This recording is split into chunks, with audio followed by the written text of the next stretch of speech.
કહેવાય. અંબરીશ રાજાને સંતોષ થયો, પાણી લીધું, તુલસીનું પાન લીધું, ભગવાનનું સ્મરણ કરી અને પાન કર્યું છે. અંબરીશ રાજા હતા, આનંદથી બેઠા છે. અને આ બાજુ આ દુર્વાસા ઋષિ જે હતા એની સમાધિ છૂટી. એણે જોયું કે અત્યારે તો મોડું થઈ ગયું છે, અને મોડું થઈ ગયું છે એટલે આ અંબરીશે છે ભાગી તિથિ હતી એટલે એણે જમી લીધું હશે. એટલે દુર્વાસા કહે, જો હું ત્યાં જાઉં અને જો એને જમી લીધું હોય ને તો આજે અંબરીશને હું શ્રાપ આપીશ. આમ ક્રોધમાં આવી અને ઋષિમુનિઓની સાથે આ દુર્વાસા જે હતા પોતાના શિષ્યોની સાથે જેવા આવ્યા છે. અંબરીશ રાજા હતા સિંહાસન ઉપર આનંદથી બેઠા, એને કોઈ ચિંતા નથી, કારણ કે એને પાન કરી લીધું હતું એટલે આ આનંદથી બેઠા હતા. દુર્વાસાએ જેવા આવ્યા અને જેવા આવી અને જોયું કે આ તો અંબરીશ શાંતિથી બેઠા છે એટલે આને જમી લીધું છે, એને પૂછ્યું પણ ના. અને દુર્વાસાએ છે કૃત્યાને ઉત્પન્ન કરી છે. અને કૃત્યા જ્યાં ગઈ છે એટલે કૃત્યા અંબરીશને બદલે થાય અને દુર્વાસાની પાછળ પડીશ. આગળ દુર્વાસા, પાછળ કૃત્યા. એને મારવા માટે જાય છે. દુર્વાસાએ બધા લોકની અંદર ગયા, કોઈ એને આશ્રય આપ્યો નહીં. થાક્યા ત્યારે વિષ્ણુ ભગવાને કીધેલું છે કે તમે જેનો અપરાધ કર્યો છે એની પાસે જાઓ તો જ તમારું કલ્યાણ થશે. એટલે દુર્વાસા હતા ફરી પાછા છે અંબરીશ રાજાની પાસે આવ્યા. ત્યારે અંબરીશ રાજાએ ફરી પાછું એનું સ્વાગત કર્યું અને દુર્વાસાની જે કૃત્યા હતી એ શાંત થઈ. આવી અંબરીશ રાજાની એકાદશી બતાવીશ અને કૃત્યા બતાવીશ. કૃત્યા એટલે કોણ? આવી જ્યારે એકાદશી હોય અને એમાં આવી કોઈ આપણે રહેતા હોય એનાથી થોડે દૂર આવી ભાગવત સપ્તાહ એવું ચાલતું હોય ને, એટલે ભાગવત કથાની અંદર રોજ જતા હોય અને જતા જતા એમાંય તે દિવસે 11 આવે. 11 આવે ને એટલે સાસુમાં છે ને વહુને કહેતા આવે કે આજે મારે 11 છે ને એટલે કથાની અંદર હું જાઉં છું, આવું ને તો એટલું ફરાળ તૈયાર રાખજો. અને આમે જો મારે ડાયટ ને એવું નથી એટલે મારાથી કાંઈ ચવાતું નથી, તો માટે કરીને એવું કરજો, થોડો કાં શ્રીખંડ કાં રબડી મગાવી રાખજો કે જેથી કરીને મારાથી ખવાય. સાસુમાં તો વહુને કહીને આવ્યા કથાની અંદર સાસુમાં આવ્યા, કથામાં બેઠા ને 11:30 5 મિનિટની વાર અને 12 વાગે ને એટલે સાસુમાં મને કે ક્યારે આ કથા પૂરી થાય અને ઘરે જાઓ અને રબડી ખાઓ. વહુને કહીને આવ્યા કે રબડી લઈ આવજો.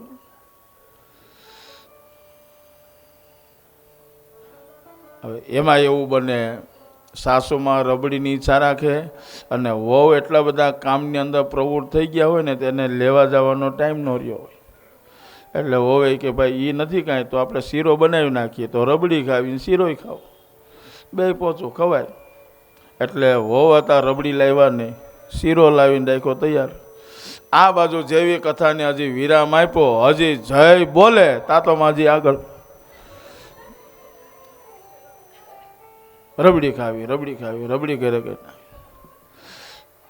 ઉતાવળે પૈકી જેવા ઘરે ગયા ઓ બટા ફરાળ બનાવી નાખ્યું એટલે ઓ કે હા લાવો જલ્દી કે. અને જેવી થાળી પીરસે એટલે એમાં એને રબડી ન દેખાય એટલે કૃત્યા ઉત્પન્ન. હું તમને કહીને ગઈ હતી રબડી લઈ આવજો, તમારે નહોતી લાવી તો મને કીધું હોત તો હું રસ્તામાંથી આવત તો લેતી આવત. આ કૃત્યા. પછી કરેલું જેટલું વ્રત છે એનું કોઈ ફળ મળે? આવા વ્રતો, ઉપવાસો, તીર્થયાત્રાઓ છે, આવા સમયની અંદર ક્રોધ ન કરે.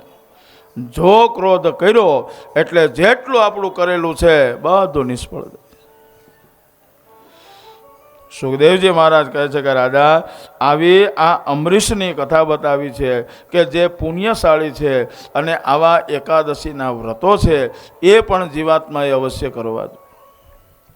સુખદેવજી મહારાજ કહે છે કે રાજા, તો એવા જ અમરીશના 3 દીકરાઓ થયા છે, વિરૂપા, કેતુમાન અને શંભુ. આવા 3 દીકરાઓ થયા. એમાં વિરૂપ જે હતા, વિરૂપનો એક દીકરો થયો પ્રસદસ્વ. આવા પ્રસદસ્વ એનું નામ છે. અને એના દીકરા થયા છે રથિતર. અને એના દીકરા, એના વંશની અંદર અંગિરસ નામના દીકરા થયા. અને આ અંગિરસ હતા એ ઋષિ હતા. અને એનો જે વંશ વારસો વધ્યો એમાં અંગિરસીઓ બધા કહેવાના. સુખદેવજી મહારાજ કહે છે કે રાજા, આગળ ઇક્ષ્વાકુ નામનો જે પુત્ર હતો, એ ઇક્ષ્વાકુ જ્યારે મોટા થયા ત્યારે એના લગ્ન થયા. ત્યારે એને ત્યાં 100 દીકરાઓ થયા છે. એમાં 100 દીકરાઓમાંથી 3 દીકરાઓ જે છે તો એમાં વિકુક્ષી, નિમિ અને દંડક.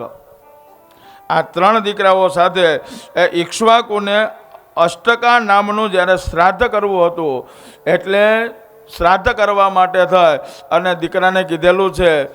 અને ઋષિને જ્યારે કીધું ત્યારે કીધું છે માંસનું કીધેલું છે. અને જ્યારે આ દીકરાને કીધું ત્યારે એ જ્યારે લેવા ગયા છે વિકુક્ષી, તો એવા સમયની અંદર માંસ લઈને આવતા હતા. અને એને વચ્ચે ભૂખ લાગી, એમાંથી થોડું ખાધું. અને જ્યારે આવ્યા, બૃહસ્પતિએ ગુરુએ એને મંત્રથી જ્યારે શુદ્ધ કર્યું ત્યારે ખબર પડી કે આમાંથી એણે ખાધેલું છે. અને ક્રોધ ચડ્યો છે. એટલે ઇક્ષ્વાકુએ હતો એને દંડ અને સજા આપી છે. સુખદેવજી મહારાજ કહે છે કે રાજા, આવા વિકુક્ષના અંદર પુરંજન નામ થયા છે. અને એ પુરંજના અનેનસ થયા. અને એના પૃથુ થયા, એના વિશ્વરંદ્રી. અને એના જ વંશની અંદર ચંદ્ર થયા છે. અને ચંદ્રના છે યુવનાશન થયા. અને એના સાબસ્વ નામના દીકરા થયા છે. એનો બૃહદસ્વ, એનો કુવલયાસ્વ. અને એના દીકરાઓ છે ઉત્તંક ઋષિના પ્રિય. આ બધા સાથે મળી અને ઉત્તંક ઋષિનું સારું કરવા માટે થાય અને બધાએ યુદ્ધ કર્યું છે. એટલે ત્યારથી એ બધા ધુંધુ નામના દેવતાઓ થયા છે. તો આવા ધુંધુ નામના રાક્ષસોને જ્યારે માર્યા છે, એનાથી એનું રક્ષણ કર્યું છે. સુખદેવજી મહારાજ કહે છે કે આ ધુંધુ માર જે હતો એના નામથી પ્રખ્યાત થયા છે. આગળ તેના વંશની અંદર યુવનાશમાં થયો. અને મંત્રેલું પાણી હતું, ભૂલમાં ફેરફાર થયો છે, એટલે એનું પરિણામ હતું વિપરીત આવ્યું છે.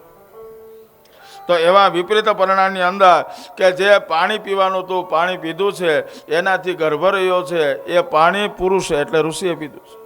અને ઋષિએ જ્યારે પાણી મંત્રેલું પીધેલું, કથા બહુ લાંબી છે પણ આપણે રામકથા સુધી ભોગવાનું. તો એક જે હતા તો એણે જે છે પાણી પીધું, પણ પુરુષ હતા. પ્રસવનો સમય થયો એટલે શું કરવું, ત્યારે એનું જમણું અંગ ચીરું છે. તો એમાંથી જે ઉત્પન્ન થયા એ માંધાતા થયા છે. આ માંધાતાની ઉત્પત્તિ થાય. અને માંધાતા હતા ચક્રવર્તી થયા છે. એવા માંધાતાના વંશની અંદર બતાવ્યું છે કે એ માંધાતાના વંશની અંદર 50 દીકરીઓ થઈ છે. આ 50 દીકરીઓ થાય તો એમાં સૌભ્રી ઋષિ જે હતા, એ સૌભ્રી ઋષિ કામ, ક્રોધ, લોભ આ બધાને દૂર રહેવા માટે થાય યમુનાજીના ધરાની અંદર તપ કરવા માટે બેઠા છે. કે જો હું પાણીની અંદર રહું તો ભગવાનની માયા લાગે નહીં અને મને કામ વાસના ઉત્પન્ન ન થાય. એટલે સૌભ્રી ઋષિ યમુનાજીના ધરાની અંદર જ્યારે તપ કરવા માટે બેઠા છે, પાણીમાં જ બેઠા બેઠા એક વખતે સૌભ્રી ઋષિની જ્યારે આંખ ખુલી, ત્યારે નર અને માદા, માછલો અને માછલી જ્યારે શૈયા સુખ ભોગવતા હતા, શરીર સુખ ભોગવતા હતા, આ સૌભ્રી ઋષિએ જ્યારે પાણીની અંદર પણ જોયું, એટલે એને કામ વાસના જાગી છે. અને માંધાતાની પાસે ગયા અને 50 દીકરીઓ સાથેના લગ્ન થયા.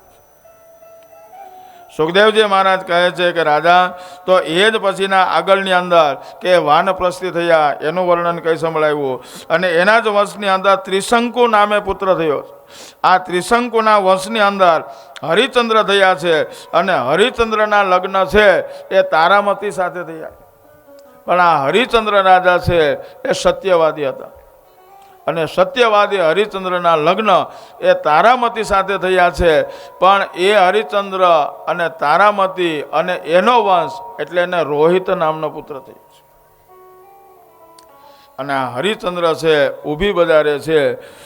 એ ઊભી બજારની અંદર હરિચંદ્ર હતા વેચાણા છે. પોતે પણ વેચાણા, દીકરાને અને પત્નીને પણ વેચી નાખી. એટલે જ આપણે કહીએ કે સત્યવાદી હરિચંદ્ર. એ સત્યને માટે થાય અને આ હરિચંદ્ર વેચાણા છે. એટલે જ આપણે પણ ગાયું છે એકાદી કડી. હરિચંદ્ર રાજાને વેળા બહુ પડી, હરિચંદ્ર રાજાને વેળા બહુ પડી,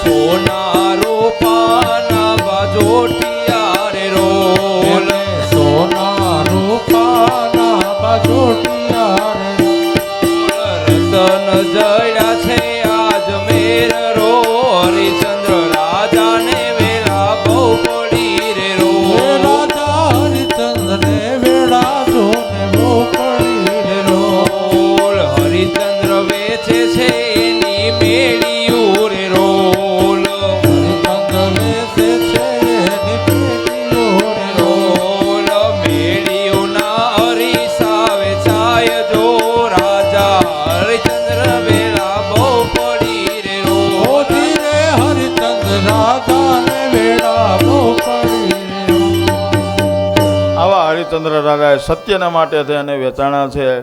રાજ મહેલ પાટ બધું વેચી નાખ્યું છે. પત્નીને પણ વેચી નાખી, દીકરાને પણ વેચી નાખ્યો અને પોતે પણ વેચાણા છે. આવા હરિચંદ્ર રાજાની પણ કથા બતાવીશ. બહુ સરસ, શ્રેષ્ઠ અને ઉત્તમ છે.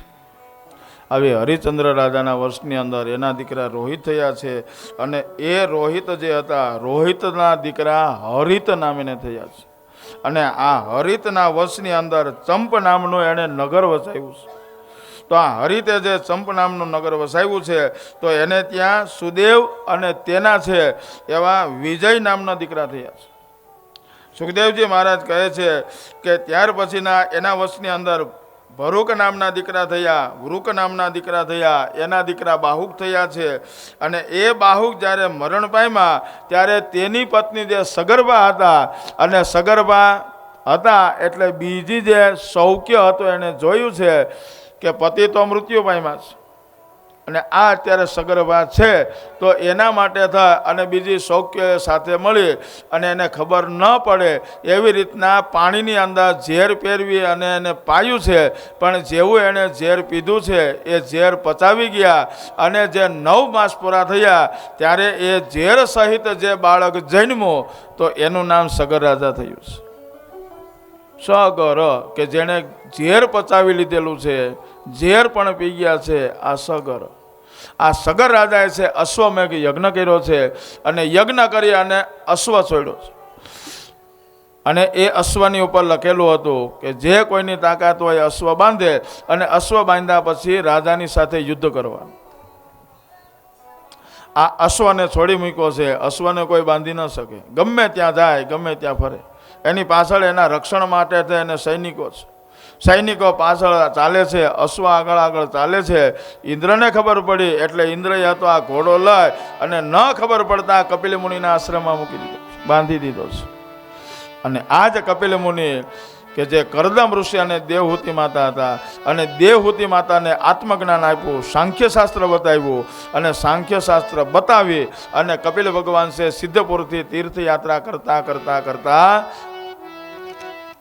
સમુદ્રના કિનારા ઉપર ત્યાં કપિલ ભગવાને આશ્રમ બનાવ્યો છે. એ કપિલ ભગવાન ત્યાં આશ્રમની અંદર જ્યારે બેઠા હતા અને બેઠા અને સમાધિની અંદર ઘોડો બાંધેલો છે એને ખબર નથી, પણ જ્યારે સૈનિકોએ ઘણી શોધખોળ કરી ઘોડો મળ્યો ન એટલે સગર રાજાને જઈને વાત કરી ત્યારે સગર રાજાએ 60,000 દીકરાઓને મોકલ્યા છે. 60,000 દીકરાઓને કીધેલું કે આ ઘોડો કોણે બાંધ્યો ગોતી આવો અને એની સાથે યુદ્ધ કરો. અને 60,000 દીકરાઓ જ્યારે નીકળ્યા છે, ઘણી જગ્યાએ ગોઈતો પણ ક્યાંય આ મેળો નહીં. એટલે આ 60,000 દીકરાઓ જે હતા એણે આ જમીન ખોદી છે, અને જમીન ખોદી એટલે જ્યારે જે આ સમુદ્ર હતો એ જમીન ખોદવાથી સમુદ્રનો વિસ્તાર થયો, અને વિસ્તાર થયો એટલે ત્યાર પછી એનું નામ સાગર પડ્યું છે. આ સમુદ્રનું નામ સાગર થયું, અને સાગર એટલે સગર રાજાએ પોતાના પુત્ર તરીકે એને સ્થાપ્યો છે. પણ આ 60,000 દીકરાઓ છે આમ જમીન ખોદતા ખોદતા કપિલ મુનિના આશ્રમે ગયા અને ત્યાં જ્યારે ઘોડો જોયો છે એટલે આ બધા દીકરાઓ છે કપિલ મુનિને કડવા વચનો કહેવા લાગ્યા, પણ કપિલ મુનિને કાંઈ ખબર નથી. એમ કરતાં કરતાં પથ્થરના ઘા કરવા લાગ્યા અને કપિલ મુનિને જ્યારે પથ્થર લાગ્યો સમાધિ છૂટી અને જોયું તો વગર વાંકે બધા એને મારે છે, કડવા વચનો કહે છે. એટલે કપિલ મુનિને ક્રોધ આવ્યો. ક્રોધ આવતાની સાથે હાથમાં પાણી લઈ અને અંજલિ કરી અને છાંટી એટલે બધા બળીને ભસ્મ થઈ ગયા. બધા બળીને ભસ્મ થયા. રાખનો મોટો ઢગલો થયો છે. 60,000 દીકરાઓને મોકલા છે, આવ્યા નથી. સગર રાજા વિચાર કરે કે ઘોડો અશ્વ પણ આવ્યો ને અને દીકરાઓ 60,000 મોકલા એ પણ આવ્યા. ત્યારે સુખદેવજી મહારાજ કહે છે કે એ જ સગર રાજાના વશની અંદર અસમંજસ થયા છે અને અસમંજસના અંશુમાન થયા છે અને અંશુમાનના દિલીપ થયા છે. એની આગળ બધી કથાઓ આવે છે.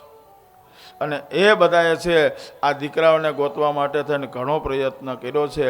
ત્યારે આમ ગોતતા ગોતતા જે અંશુમાન હતા એને ખબર પડી છે આ રીતના છે. તો કે હવે કપિલ મુનિને કીધેલું છે કે આનું શું કરવું. ત્યારે કીધેલું છે કે આ બધી જે રાખનો ઢગલો છે ને એને બધાને શાંતિ માટે થઈને જોઈએ ને તો તમે ગંગાજીનું અવતરણ કરો.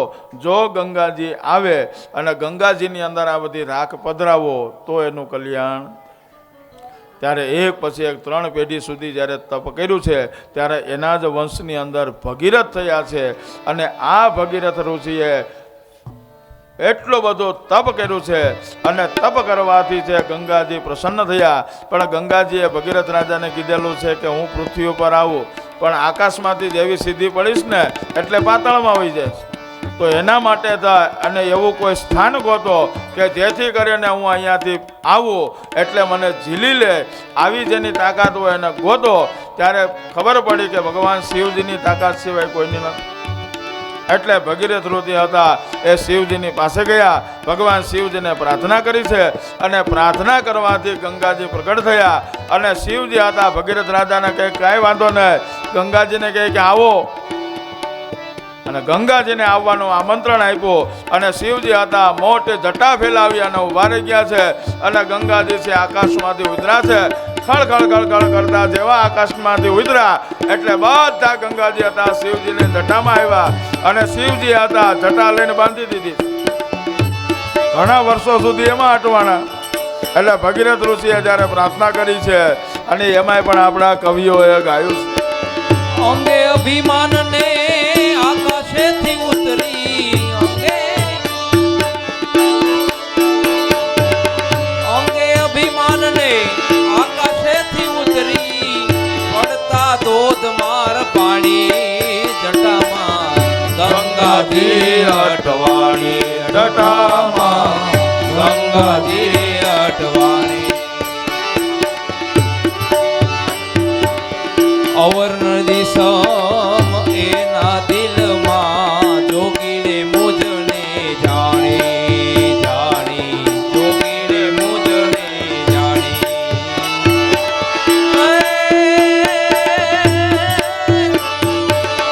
ત્રિપુરારીનો ગર્વ ઉતારી ત્રિપુરારીનો ગર્વ ઉતારી પાતાળ લઈ જાઓ પાણી જટામાં ગંગાજી અટવાણી જટામાં ગંગાજી અટવાણી જટામાં ગંગાજી અટવાણી જટામાં ગંગાજી અટવાણી. આવું મહાત્મ્ય ગંગાજીનું છે. ભગીરથ કયા વંશના હતા એ કથા સમજાવે. ગંગાજી શ્રેષ્ઠ અને ઉત્તમ છે. પણ ગંગાજી જ્યારે જટાની અંદર અટવાણા છે ફરી પાછા ભગીરથ ઋષિએ ભગવાન શિવજીની પ્રાર્થના કરી છે. એટલે શિવજીએ એક ધારા રૂપે ગંગાજીનું પ્રાગટ્ય કર્યું છે. અને એ જ ગંગાજી એક ધારાથી શિવજીમાંથી નીકળ્યા અને સપ્ત સ્ત્રોત્ર એટલે 7 ધારાની અંદર ગંગાજી વહે છે. એને સપ્ત સ્ત્રોત્ર નામનું તીર્થ કહેવાય છે. પછી સાતધારામાં આવ્યા છે. તો એવા ગંગાજીનું અવતરણ અને આવા એકાદશીનો દિવસ અને એમાંય પાછી આપણે ગંગા નદીના કિનારે જ બેઠા છીએ અને એવા જ ગંગાજીનું મહાત્મ્ય કે કોણે ઉતાર્યા છે. અને એ જ ગંગાજી આગલા જન્મની અંદર દેવકુલ્યા હતા અને ભગવાનની જ્યારે સેવા કરી ત્યારે જ ભગવાનનું ચરણો ધોળ્યા અને એ જ દેવકુલ્યા એ ગંગા સ્વરૂપે બહુ મહાત્મા બતાવ્યું છે. અને ભગીરથ ઋષિ હતા, ધીમે ધીમે ત્યાંથી લઈ જાય અને જ્યાં કપિલ મુનિનો આશ્રમ છે અને એ જ કપિલ મુનિનો આશ્રમ આજ આગળ આગળ તીર્થમાં જાઓ એટલે ત્યાં છેલ્લે જ્યારે ગંગાજી સમુદ્રને મળે છે તો ત્યાં કપિલ મુનિનો આશ્રમ છે, એને કપિલ ગંગા પણ કહેવાય છે અને ગંગા સાગર પણ કહેવાય છે, કે જ્યાં ગંગાજી અને સાગર બંનેનું મિલન થાય આવું ગંગા સાગર કહેવાય. અને આ બધી જે ભસ્મ એના વડીલોની હતી, વંશજોની હતી, એ બધે ગંગાજીમાં પધરાવી છે એટલે બધાને મુક્તિની પ્રાપ્તિ થઈ છે. આવી ગંગા અવતારની કથા છે ને એ ખાલી સાંભળીએ ને તો પણ આપણા પાપ ધોવાય છે. એટલી બધી તાકાત ગંગાજીમાં છે. અને કહેવામાં આવે કે અસ્થિઓ પધરાવો એટલે ગંગાજીની અંદર અસ્થિઓ પધરાવો એટલે જીવાત્માને મુક્તિ અવશ્ય મળે. ગરુડ પુરાણમાં પણ ભગવાને કીધેલું છે. ગરુડ પુરાણમાં તો ભગવાન ત્યાં સુધી કહે કે જે જીવાત્માનું મૃત્યુ થયું છે એ જીવાત્મા ભાગ્યશાળી પુણ્યશાળી છે અને એ જીવાત્માના અસ્થિઓ છે જો ગંગાજીની અંદર પધરાવવામાં આવે અને ગંગાજીના પેટાળની અંદર જેટલો સમય સુધી રહે એટલા વર્ષો સુધી એને સ્વર્ગની અંદર રહેવાનો અધિકાર પ્રાપ્ત થાય. આ ગરુડ પુરાણમાં છે, મારો મોઢે જ નથી કહેતો પાછો. આ ગરુડ પુરાણમાં છે લખે. તો આવું ગરુડ પુરાણની અંદર છે અને સાંભળ્યું હતું એટલે એનું પરિણામ પણ જોવાનું. એમાં આવો સત્સંગ હાલતો હતો અને બધી કથાઓ હાલતી હતી એટલે આ વાત આવી કે ભાઈ અસ્થિઓ હોય ને એ ગંગાજીમાં પધરાવો એટલે અવશ્ય જીવાત્માને મુક્તિ મળે છે. એમાં એક બાપા હતા, એના દીકરો અને વહુ. આમ જ્યારે એને આ કથા સાંભળી એટલે દીકરાને વહુએ નક્કી કર્યું કે બાપા આમ થાય ઉંમરવાળા થઈ ગયા છે. બાપાએ આમથી તીર્થયાત્રાને કંઈ કર્યું નથી કારણ કે શક્તિ નહોતી, તો નથી કરી શક્યો તો આપણે બીજું કાંઈ નહીં, બાપાના અસ્થિઓ છે ને આપણે ગંગાજીમાં પધરાવશું. આમ તો એણે તીર્થયાત્રાઓ, ભગવાનનું નામ, ભજન, યજન તો કંઈ કર્યું નથી. પણ ભાગ્યશાળી જીવાત્મા હોય એના જ અસ્થિઓ ગંગાજી લે, પાછા એ ન લે. એમાં પરિણામ એવું આવ્યું કે બાપાનો સમય જતાં અચ્યુતમ કેશવમ થઈ ગયું છે. એના બધા અગ્નિ સંસ્કાર આદિ ક્રિયાઓ કરી છે, ઉત્તર ક્રિયાઓ બધી પૂર્ણ થાય એટલે દીકરાને વહુએ નક્કી કર્યું હતું કે બાપાના અસ્થિઓ છે ગંગાજીમાં પધરાવા છે. ઉત્તર ક્રિયાઓ બધી પૂરી થઈ, શ્રાદ્ધ કર્મ પૂરું થયું એટલે દીકરોને વહુ કે આમ બીજું કાંઈ નહીં, આપણે તીર્થયાત્રા થાય ને બાપાના અસ્થિઓ છે ગંગાજીમાં પધરાવશું. બાપાના અસ્થિઓની ડબરી લઈ અને દીકરોને વહુ બંને જણા હતા પતિ પત્ની નીકળ્યા છે, તીર્થયાત્રાઓ કરતા જાય. આમ કરતાં કરતાં હરિદ્વાર ક્ષેત્રની અંદર આવ્યા. હરિદ્વાર ક્ષેત્રની અંદર આવી ગંગાજીની પાસે ઊભા રહે અને જે કાંઠાગોર હતા એને પૂછ્યું, તીર્થગોર કહેવાય, તીર્થગોરને કીધેલું છે કે અમારા બાપાના અસ્થિઓ છે અમારે ગંગાજીની અંદર પધરાવા છે. એનું પૂજન અર્ચન કર્યું છે અને ડબરી લ અને પૂજન અર્ચન કર્યું. અને જે તીર્થગોર હતા એણે કીધેલું છે કે હવે તમે આ ડબરી લઈ અને ગંગાજીની અંદર 2 પગથિયા ઉતરીને ઉભા રહ્યો, બહુ આગા જાતા નહીં, તાણ બહુ. એટલે આ કીધો અંદર ઉભા રહ્યો 2 પગથિયા ઉતરીને અને હાથમાં ગંગાજીનું સ્મરણ કરો, અસ્થિ રાખો અને ગંગા માતાને પ્રાર્થના કરો કે અમારા આ દાદા હતા એને સંપત્તિ, એને કંઈ તીર્થયાત્રાઓને કંઈ કર્યું નથી પણ એના નિમિત્તને માટે થઈને હે ગંગા મૈયા અમે તમારી પાસે આવ્યા છીએ તો આ અસ્થિઓ છે તમારા પેટાળની અંદર સમાવજો, અમારા બાપાને તમે સદગતિની પ્રાપ્તિ કરાવજો. આમ પ્રાર્થના કરી અને ભાઈએ હાથમાં જે ડબરી હતી ડબરી લઈ અને જેવી ડૂબકી મારી અને ડબરી મૂકી દીધી અંદર અને ભાઈ તો ડૂબકી મારીને ઉપર આવ્યા. પણ એના ઘરના પત્ની હતા એ થોડાક આગળ નાતા હતા અને એ આગળ નાતા હતા. એને પણ ગંગા માતાને પ્રાર્થના કરી અને ડૂબકી મારી એટલે પગમાં કંઈક ભટકાણું એટલે એને લઈ અને હાડીમાં વીંટી લીધું. એને એમ કે જો અહીંયા કંઈક ખોલે ને આમાં કંઈક હીરા માણેક મોતું સોનું ચાંદી કંઈક નીકળશે ને તો કોક માગણી કરશે. એટલે બેને તો ડબરી લઈને હાડીમાં વીંટી લીધું. 2 જણા આવ્યા ઘરે. આ ઘરે આવ્યા અને બેને હતી ડબરી મૂકી દીધી માળિયા મૂકી દીધી. વળી પાછો વરસ દિવસ થયો એટલે વરસી વાળવી પડે. વરસી વાળવી પડે. એટલે બંને જણા હતા, બેઠા બેઠા વાત કરતા હતા કે હવે આપણે વરસી વાળવી છે તો હવે કોને કોને જમવાનું કહેવું, હું કરશું હું નહીં. એમ વાત કરતાં કરતાં યાદ આવ્યું કે બહુ સારા ભાગ્યશાળી, કે બાપા બહુ ભાગ્યશાળી. કેમ તો કે એણે તેને જીવનમાં કાંઈ ન કર્યું, પણ આપણે એના નિમિત્તે આપણે તીર્થયાત્રાએ થઈ. અને બીજું કે તીર્થયાત્રાએ કરીને બાપાના અસ્થિઓ છે ગંગાજીમાં પધરાવી દીધા. એટલે બાપાને તો મુક્તિ. આ જ્યાં વાત કરતા હતા એટલે એના ઘરના લક્ષ્મીજી હતા, કહે છે કે બધી વાત સાચી, પણ મેં અત્યાર સુધીમાં તમારી પાસે ક્યારેય ખોટું બોલ્યું નથી અને ક્યારેય મેં છુપાવ્યું નથી. પણ અત્યાર સુધીની અંદર એક પ્રસંગ એવો આવ્યો કે મેં તમારા પાસે અત્યાર સુધી છુપાવ્યું છે. એટલે એનો ઘરવાળો છે એમ કહો કે ભાઈ શું છુપાવ્યું? તો કે છુપાવવાનું એ જ કે આપણે બાપાના અસ્થિઓ લઈને ગયા. તો કે તો ત્યાં તમે ઊભા હતા. તો કે ગંગાજીમાં તમે ડૂબકી મારી. તો કે અસ્થિઓ પધરાવ્યા. તો કે તમે બહાર નીકળી ગયા. અને મેં પછી જેવી ડૂબકી મારીને એટલે એક ડબરી ભટકાણી મારા હાથમાં. પણ જો ન્યા ખોલું તો આમાં કંઈક સોનું ચાંદી હોય તો બધાય માગે. એટલે મેં કાંઈ ડબરી ખોલી નહીં અને હાડીમાં વીંટી લીધી. મેં તમને કીધું નહીં, ભૂલી ગઈ. તો કે પણ એ ડબરી ક્યાં? તો કે ડબરી માળિયા મૂકી દીધી. કે લઈ આવી જલ્દી. કે જો એમાં કાંઈ સોનું ચાંદી નીકળે તો આપણી તીર્થયાત્રા સફળ થાય. આમ જ્યાં કીધું તો બેનને તો ઘણો જાણે સારું, એમાં કાંઈક હીરા માણેક મોતી, કોઈક બહેનોના હારા બુટિયા હોય તો સારું, કાંઈક દોરો બોરો હોય તો સારું, કાંઈક બંગડી હોય તો સારું, મારે કંઈ કરાવવું. એ તો આનંદમાં આવી ગયા. આનંદમાં આવી અને દોડતા દોડતા જ્યાં ડબરી લઈ આવ્યા અને ડબરી લઈ આવીને ભાઈના હાથમાં આપી.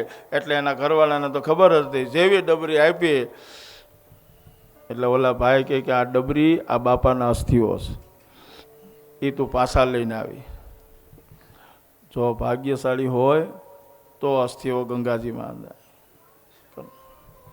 તો એ ગંગાજીની અસ્થિઓ કોના જાય? કે જીવનની અંદર સત્કર્મ કર્યા હોય, ધર્મનું આચરણ કરેલું હોય, ભગવાનને ભજો, યજન કીર્તન ભજન આમ કરતાં કરતાં જીવન વ્યતીત કરો ને તો ગંગાજી પાપ ધોવે જ છે. એમાં કોઈ શંકાને સ્થાન નથી. પણ આપણે શ્રદ્ધા વિશ્વાસ હોવો જોઈએ. ભગવાન માટે એટલો સમય કાઢેલો હોવો. સુખદેવજી મહારાજ કહે છે કે આ જ રીતના આવા ભગીરથ ઋષિ જે હતા એના જ વંશની અંદર અજ પણ થયા છે અને રઘુ પણ થયા છે. અને આ રઘુ જ્યારે ગાદી ઉપર આવ્યા તો ત્યાંથી રઘુવંશની શરૂઆત થઈ છે. આવા રઘુવંશની શરૂઆત ત્યાંથી બતાવેલી છે. અને ત્યાર પછી સુખદેવજી મહારાજ કહે છે કે આમ બધા વંશોની અંદર રઘુવંશની જ્યારે તૈયારી થઈ છે તો એવા રઘુવંશની જ્યારે તૈયારી થઈ ત્યારે સુખદેવજી મહારાજે ભાગવતની અંદર 2 અધ્યાયની અંદર રામાયણ બતાવી છે. સંક્ષિપ્તની અંદર રામાયણ કીધેલી છે. શ્રી રામ જય રામ જય જય રામ. શ્રી રામ જય રામ જય જય રામ. શ્રી રામ જય રામ જય જય રામ. શ્રી રામ જય રામ જય જય રામ. અવધપુરી રઘુ કુલ મુનિ રાવો. શ્રી રામ જય રામ જય જય રામ. અવધપુરી રઘુ કુલ મુનિ રાવો. શ્રી રામ જય રામ જય જય રામ. વેદ વિદિત દશરથ નાવો. વેદ વિદિત ધર્મ ધુરંધર ગુણ વિજ્ઞાની. શ્રી રામ બોલો બધા એક જ બોલવાનો. જય જય રામ. ધર્મ ધુરંધર ગુણ વિજ્ઞાની. રામ જય રામ જય જય રામ. હૃદય ભગતિ મતિ સારંગ પાને.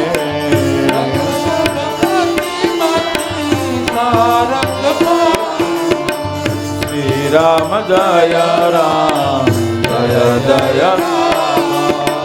શ્રી રામ જય રામ જય જય રામ.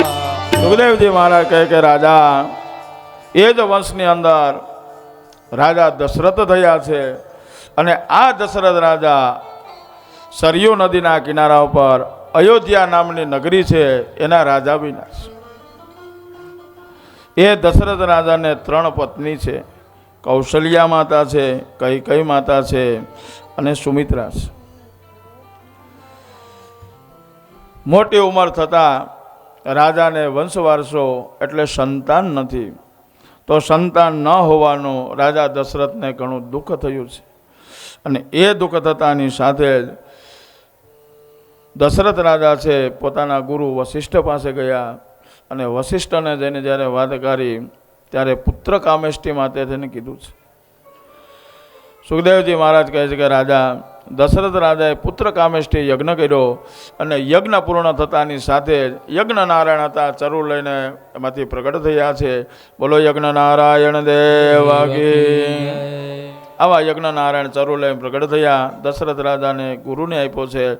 ગુરુએ એમાંથી દશરથ રાજાને કીધેલું છે કે આમાંથી તમે 3 ભાગ કરી અને તમારી 3 પત્નીઓને આપજો. દશરથ રાજાએ હતા ચરુના 3 ભાગ કર્યા છે. 3 પત્નીઓને ભાગ આપ્યો છે. પણ સુમિત્રા હતા, કૈકેયી માતા હતા અને કૌશલ્યા હતા. 2 ભાગમાંથી બંને 1 ભાગ આપ્યો એટલે 3 ભાગ થયા. તો આવા 3 ભાગ જેવો પ્રસાદ ખાધો છે એટલે યજ્ઞ નારાયણની કૃપાથી 3 સ્ત્રીઓ 3 પત્નીઓ હતા સગર્ભા થયા છે. જ્યારથી સગર્ભા થયા છે 3 પત્નીઓ કૌશલ્યા માતા, કૈકેયી અને સુમિત્રા એનું તેજ વધવા લાગ્યું છે. સરયુ નદીના કિનારાની ઉપર ઋષિમુનિઓ આવી અને રહેવા લાગ્યા છે. પક્ષીઓ હતા કિલાલો કરવા લાગ્યા છે. અને સરયુ નદી હતા એ પણ ઉભરાવા લાગ્યા, શાંત ચિત્ત થઈ અને જવા લાગ્યા.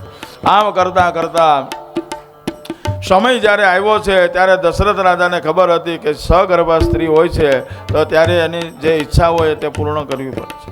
એટલે દશરથ રાજા હતા એ કૌશલ્યા, કૈકેયી અને સુમિત્રાની પાસે ગયા અને કીધેલું છે કે અત્યારે તમારી ગર્ભાવસ્થા છે, તમારે જે ઈચ્છા હોય તે મને કહો. ત્યારે આ 3 એમાં કૌશલ્યા માતાએ કીધેલું છે કે આપણા રાજ દરબારની અંદર ભગવાનનું જે ગર્ભગૃહ છે એ ગર્ભગૃહની અંદર અત્યાર સુધીની અંદર કે જે આપણા દાસ અને દાસીઓ છે બધા જ આપણું કાર્ય ગર્ભગૃહનું મંદિરનું કામ કરે છે. પણ આજથી તમે એને કહી દો કે ગર્ભગૃહની અંદર ભગવાનના પૂજા માંડી અને જે વસ્તુની જરૂર પડશે તમે તમામ અમે કરશું. આમ જ્યારે કીધું અને આ જ્યારે વિચારો કરે ને ત્યારે રામ આવે. એ 3 જ્યારે આ રીતના માગણી કરી છે દશરથ રાજાએ બધા સિપાહીઓને કહી દીધેલું છે, દાસ દાસીઓને, કે ગર્ભગૃહ મંદિર જે છે એ મંદિરના જેટલો વિસ્તાર છે એની અંદર આજથી સેવા કૌશલ્યા, કૈકેયી અને સુમિત્રા કરશે. આમ થતાં થતાં જે છે 8 મહિના પૂરા થયા. 8 મહિના પૂરા થતાની સાથે 9મા મહિનાની શરૂઆત થઈ છે. અને 9મા મહિનાના શરૂઆતની અંદર જોતાની અંદર 1 પછી 1 મહિના પસાર થવા લાગ્યા. આમ કરતા કરતા ચૈત્ર મહિનો આવ્યો છે અને ચૈત્ર મહિનાના અંજવાળી 1મનો દિવસ પૂરો થયો. શ્રી રામ જય રામ, શ્રી રામ જય રામ, જય જય રામ. 1મનો દિવસ પૂરો થયો. શ્રી રામ જય રામ, જય જય રામ. હજી તો 1મ જ થાય, હજી 8 દિવસ બીજા કાઢવાના. એટલે જોરથી ઝડપથી જેટલા ઊંચા અવાજે બોલશો ને એટલે રામ તરત જ આવશે. કારણ કે આપણે જઠરાગ્નિ છે, એકાદશી છે, ખબર છે મારે. હા, શ્રી રામ જય રામ, શ્રી રામ જય રામ, જય જય રામ. બીજનો દિવસ થયો. શ્રી રામ જય રામ, જય જય રામ. ત્રીજ ગઈ. રામ જય રામ, જય જય રામ. 4થનો દિવસ ગયો. જય રામ, જય જય રામ. 5મ ગઈ. શ્રી રામ જય રામ, જય જય રામ, શ્રી રામ જય રામ. જય જય રામ. 6ઠ ને 7મ. શ્રી રામ જય રામ. 8મનો દિવસ પૂરો થયો. 8મની રાત્રિ ગઈ. નોમનો દિવસ સવાર થયો છે. સવાર થતાની સાથે 9 વાગ્યા, 10 વાગ્યા, 10:30. શ્રી રામ જય રામ જય જય રામ શ્રી રામ જય રામ. 11 વાગ્યા. શ્રી રામ જય રામ જય જય રામ શ્રી રામ જય રામ 11:30. શ્રી રામ જય રામ જય જય રામ 11:45. બોલો ઝડપથી એટલે હા. ઓમ શ્રી રામ જય 11:50. જય જય રામ 55. અને બરોબર 2 કાંટા ભેગા થયા. બોલો રામચંદ્ર ભગવાન કી. અવધ મેં આનંદ ભયો જય કનૈયા. અવધ મેં આનંદ ભયો જય રઘુવીર રામ. એ અવધ મેં આનંદ ભયો જય રઘુવીર રામ કે એ અવધ મેં આનંદ ભયો જય રઘુવીર રામ. એ અવધ મેં આનંદ ભયો જય રઘુવીર રામ કે જય રઘુવીર રામ કે. જય રઘુવીર રામ કે. જય રઘુવીર રામ કે જય રઘુવીર રામ કે એ કૌશલ્યા ને લાલો ભયો જય રઘુવીર રામ કે. એ કૌશલ્યાનો લાલો ભયો જય રઘુવીર રામ કે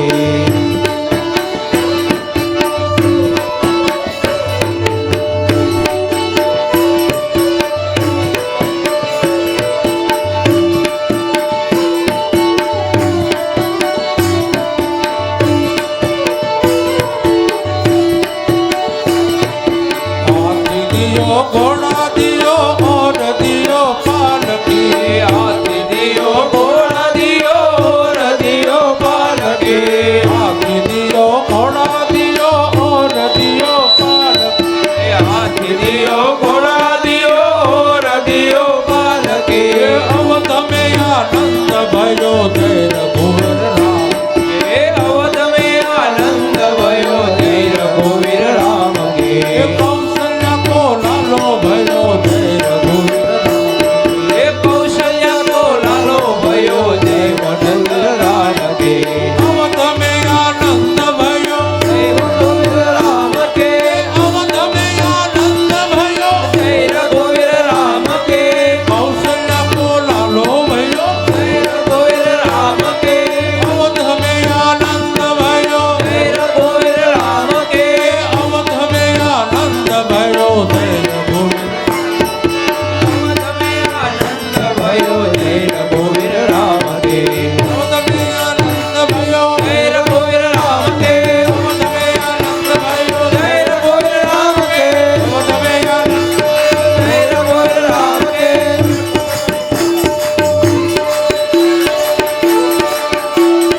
અવધ મેં આનંદ ભયો જય રઘુવીર રામ કે ભય પ્રગટ કૃપાલા દીન દયા કૌશલ્યા દીન દયા કૌશલ્યા હિતકારી તારે મુનિ મનહારી આદભૂત રૂપ નિહારી લોચન અભિરામા નયન વિશાલા શોભાય ભુવના વનમાલા નયન વિશાલા શોભા સિંધુરા બ્રહ્માંડ નિકાયા નિરમિત માયા રોમ રોમ પ્રતિભેદ મમ ઉરસો બાસે યહ ઉપહાર સનક વીર મતિ વીર નર ઉપજાત બધાના પ્રભુ મુતગાન સરિત બહુ સરિત કટે કથા સુહારી માત બુધાર હે પ્રકાશ દીન દયાલ કૌશલ્યા હિતકારી ભય પ્રગટ કૃપાલા દીન દયાલ કૌશલ્યા હિતકારી બોલો રામચંદ્ર ભગવાન કી જય. ચારો ભૈયા કી જય. અયોધ્યા નગરીની અંદર જોતાની અંદર બધે વધામણા ફરી વળ્યા છે. ખૂબ બધાને આનંદ થયો છે. એટલી બધી ભીડ જામી છે કે રાજા દશરથે કીધેલું છે સૈનિકોને બધાને કે આજે મહેલની અંદર જે કોઈ આવે કોઈનું પણ દિલ દુભાય નહીં. આમ બધાને કોઈને રોકવા નહીં, બધાને આવવા દે. અયોધ્યાની અંદર બધા જેમ જેમ જાણ થાય એમ બધા છે એ ભગવાનના દર્શન કરવા માટે આવે છે. કારણ કે અયોધ્યા નગરી બહુ મોટી છે, એટલે 3-4 કલાક સુધી છે દર્શન બધાએ કર્યા છે. તો બધાને દર્શન કરવા દો, ભલે બધા શાંતિથી દર્શન કરે. ફરી પાછા આપણે પણ ભગવાનનું દર્શન કરશું કથા દ્વારા. અત્યારે આપણે અહીંયા કથાને વિરામ આપીએ, પણ એક સૂચના છે. અત્યારે અહીંયા કથાને વિરામ આપ્યા પછી ભગવાન શિવજીએ મા પાર્વતીને લઈ અને જે શિવ તાંડવ કર્યું હતું, તો એ જ શિવ તાંડવ છે એના આપણે દર્શન કરવાના છે. આપણે અહીંયા શિવ તાંડવના દર્શન કરી અને ત્યાર પછી આરતી થશે. આરતી કરી પ્રસાદ લઈ અને પછી મહાપ્રસાદ એટલે ફરાળ કરવા માટે જવાનું. બોલો કૃષ્ણ કનૈયા લાલ કી જય. રામચંદ્ર ભગવાન કી જય. દ્વારિકાધીશ કી જય. રણછોડ રાય કી જય. ગિરિરાજ ધરણ કી જય. વલ્લભાધીશ કી જય. શ્યામ સુંદર શ્રી યમુને મહારાણી કી જય. ગંગે મા કી જય. પિતૃનારાયણ દેવ કી જય. કુલદેવી માત કી જય. ઓમ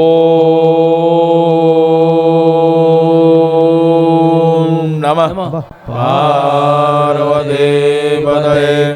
Har Har Mahadev.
Thank you.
Oh,